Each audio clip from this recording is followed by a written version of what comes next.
Birds flying high. Good morning. I want to come on with a perspective for y'all today. You know, just as we see these birds every morning flying and socializing and talking amongst one another in our neighborhoods and communities, you know, you see crows flying high. I'm talking about, I live in a city of palm trees, and you see these crows out here flying high, friend, all the way to the tops of these palm trees. And it makes you wonder.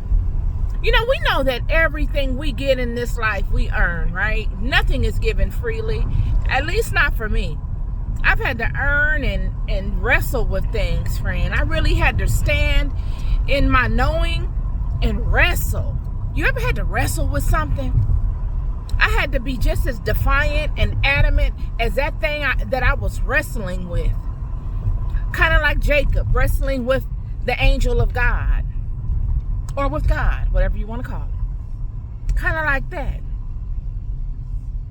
To earn anything, you got to wrestle with it. Nothing of value is given or gained easily.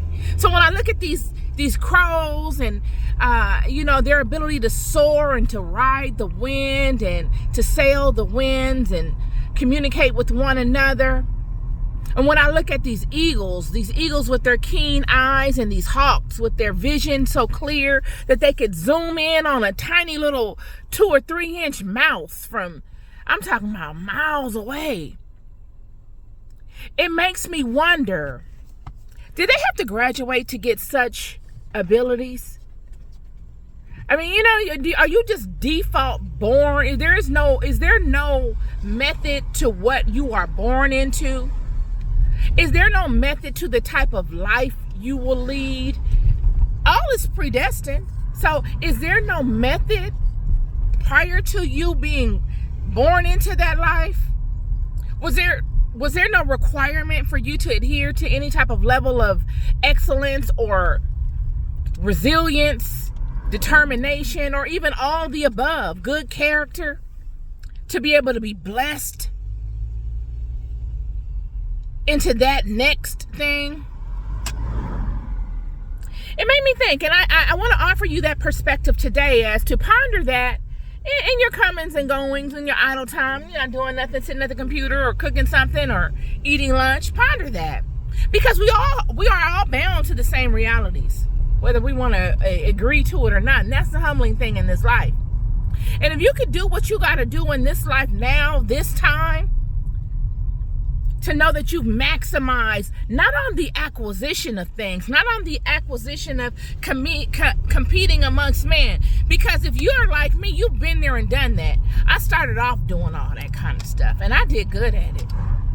Then I realized this is not where it's at. Competing amongst men and women is vanity. It doesn't get me anywhere. Competing against myself in spirit, constantly pushing myself, constantly seeking to do the righteous thing amongst tremendous evils, amongst tremendous easy outlets, has been the hard thing, but it has been the most rewarding. Ponder that today. Ponder, what can I do today that will lead me closer to a sense of righteousness? Because that is obtainable. Perfection is a hard pill to swallow. But when you break it down in increments, when you break perfection down into increments, and you approach it from a position of looking to do the righteous thing will allow you a better opportunity to align to the perfect thing. And that perfect thing makes the world, this life, so much more enjoyable. It makes your walk so much more abundant. Just over here thinking. Hope you have a wonderful and a blessed day. It's Monday. Be good to yourselves and be good to one another. Peace and love.